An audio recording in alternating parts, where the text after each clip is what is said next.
ದರ್ಶನ್ ಅವರು ಒಂದು ಇಂಟರ್ವ್ಯೂದಲ್ಲಿ ಲಾಸ್ಟ್ ಒಂದು ವಿಡಿಯೋದಲ್ಲಿ ಹೇಳಿದ್ರು.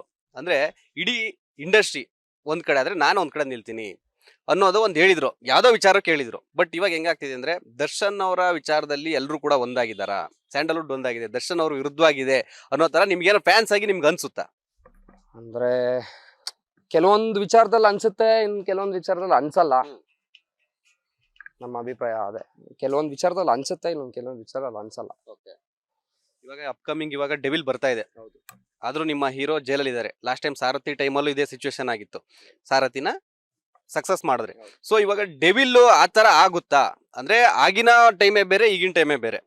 ದರ್ಶನ್ ಅವ್ರು ಹೇಳಿದ್ದಾರೆ, ನಾನು ಜೈಲಲ್ಲಿ ಇದ್ರು ಕೂಡ ನಿರ್ಮಾಪಕರಿಗೆ ಯಾವ್ದೇ ರೀತಿ ಇದಾಗಬಾರ್ದು, ಮೋಸ ಆಗಬಾರ್ದು ಅಥವಾ ಅವರಿಗೆ ನಷ್ಟ ಆಗಬಾರ್ದು, ರಿಲೀಸ್ ಮಾಡಿ ಎಲ್ಲ ನಮ್ಮ ಫ್ಯಾನ್ಸು ಸಹಕಾರ ಮಾಡಿ ಅಂತ ಹೇಳಿದ್ದಾರೆ. ಸೊ ನೀವು ಫ್ಯಾನ್ಸು ಯಾವ ತರ ಸಪೋರ್ಟ್ ಮಾಡ್ತೀರಾ? ಡೆವಿಲ್ಗೆ ಯಾವ ತರ ನಿಮಗೆ ಎಕ್ಸ್ಪೆಕ್ಟೇಷನ್ ಇದೆ? ಸರ್ 100% ರೀಚ್ ಆಗುತ್ತೆ. 100% ಡೆವಿಲ್ ಮೂವಿ ರೀಚ್ ಆಗುತ್ತೆ ಸರ್. ಯಾಕಂದ್ರೆ ಡೆವಿಲ್ಗೂ ಮತ್ತೆ ಡೆವಿಲ್ ಮೂವಿಗೂ ಮತ್ತೆ ಅಲ್ಲಿ ನಡೀತಾ ಇರೋದಕ್ಕೂ ಇದಕ್ಕೂ ಕಂಪ್ಯಾರಿಸನ್ ಇಲ್ಲ ನಾನು ಹೇಳೋದು. ಬಟ್ 100% ರೀಚ್ ಆಗುತ್ತೆ. ಫ್ಯಾನ್ಸು ಯಾವುದೇ ಕಾರಣಕ್ಕೂ ಡಿ ಬಾಸ್ ಅವ್ರನ್ನ ಬಿಟ್ಕೊಡಲ್ಲ.